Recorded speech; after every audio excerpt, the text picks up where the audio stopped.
พาทุกคนเข้าป่าเข้าดงหาเก็บหัวสารยอดสารไว้แกงรสชาติคมแกงนี่อ่ำล่ำเลยแหละทุกคนเก็บยอดขอนแคนเอาไปแกงใส่รสชาติออกหวาน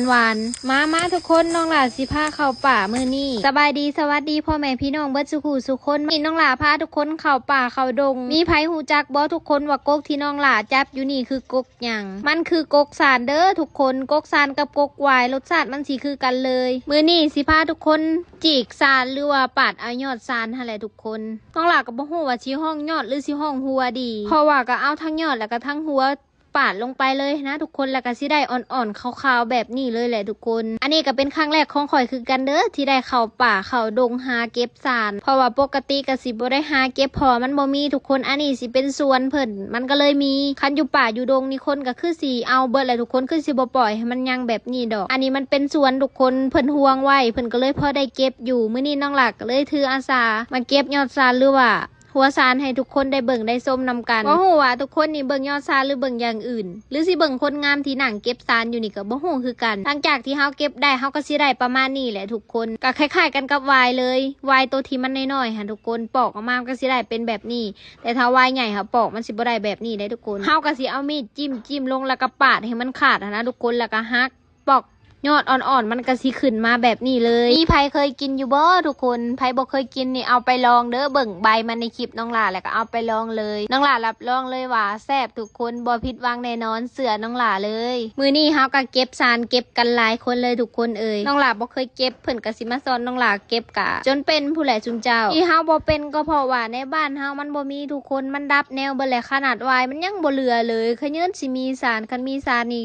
คือสิดีทุกคนอันนี้นี่5ยากขนาดได้ของแซ่บทุกคนเอ้ยขนาดยานางบ้านน้องหลายยังบ่มีเป็นป่าเป็นดงแต่คลองนี่อึดขนาดเลยได้ทุกคนตัดได้ก็สิได้ประมาณนี้ยอดงามๆแบบนี้เลยทุกคนตัดออกมาได้มันเป็นใบเฮาก็ต้องเอาใบมันออกเด้อทุกคนคันไผดูก็ถือเมื่อเบิดใบก็ได้แต่ใบมันกินบ่ได้ทุกคนน้องหลากก็สิตัดเอาให้มันถือง่ายที่สุดหรือว่าถือสบายที่สุดข่อยก็สิตัดบ่ไว้เด้อทุกคนเพราะว่ามันเป็นครั้งแรกของข่อยก็ตัดช้าเป็นธรรมดามีทุกคนมาเบิ่งวิธีการตัดแบบชัดๆช้าๆสโลว์ก็บ่สโลว์ปานใดแหละเพราะว่าน้องหลานี่ซ่าอยู่แล้วนี้ทุกคนจิ้มเอาลงแล้วก็หักขึ้นมาแล้วก็ปอกเอาแบบนี้เลยคันผู้เพิ่นตัดถนัดหรือว่าตัดเป็นเพิ่นก็สิตัดทั้งไวแล้วก็ทั้งงามเลยแต่น้องหลานี่บ่ถนัดทุกคนมันก็สิตัดช้าแล้วก็ขี้ร้ายตัดไวอาจสิขี้ร้ายโอ้ยบ่แม่นตัดซานอาจสิขี้ร้ายแต่คนบ่ได้ขี้ร้ายเด้อสิบอกให้ค่ะถึงคนอื่นสิบ่ย่องเฮาแต่เฮาก็ย่องตัวเองได้แม่นบ่ล่ะทุกคนไผสิว่าตัวเองขี้ร้ายว่าซานนี่ทุกคน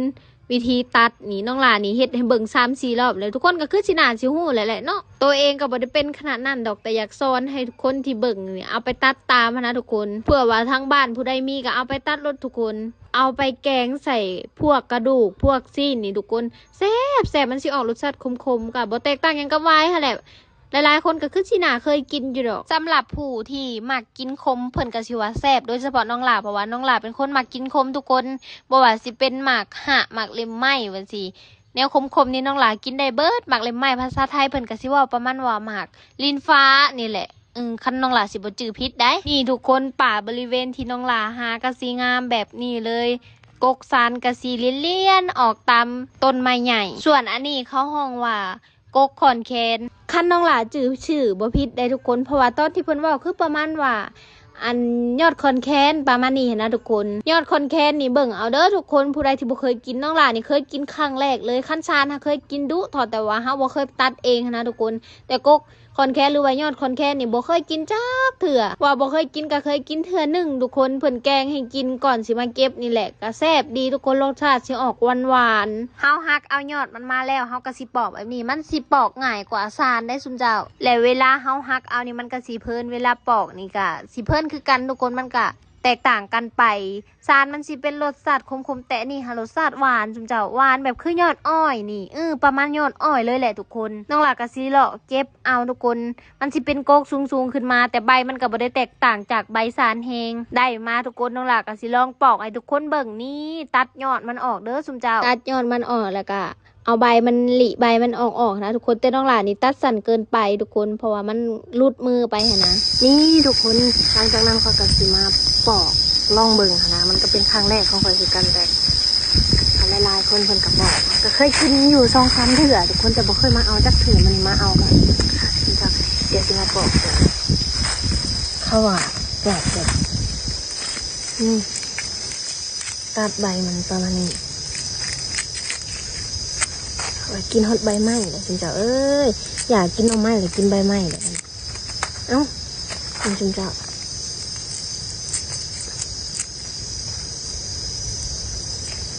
ก็สิได้ประมาณนี้ได้กว่านี่ปกติคอยปอกพิษคุณเจ้า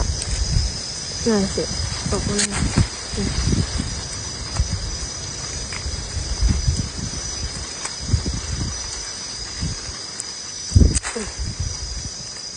สิแบบนี้มั้ย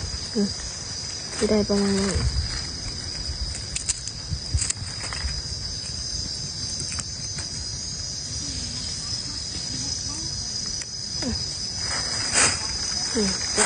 มานั่งปอกดูกลางป่ากลางดง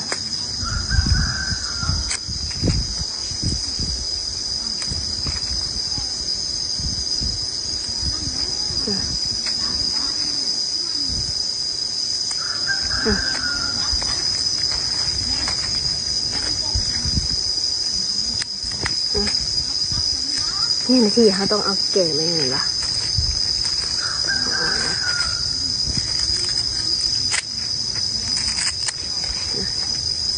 นี่ลองเบิ่งใกล้ๆคุณเจ้าปอกนี่มาให้ผิดวางแล้วบัดนี้นี่โอ้ยนี่มีดไปจะเข้านี่เลยงามๆแบบนี้เลยอ้วนๆอีกอันหนึ่งคุณเจ้า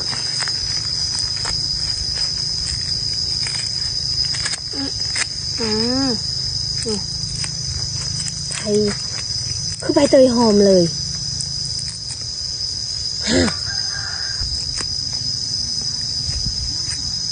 หอมอะไรคุณเจ้า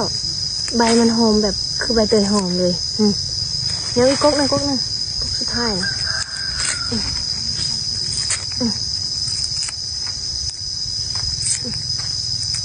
ตกปลักตกแตกนี่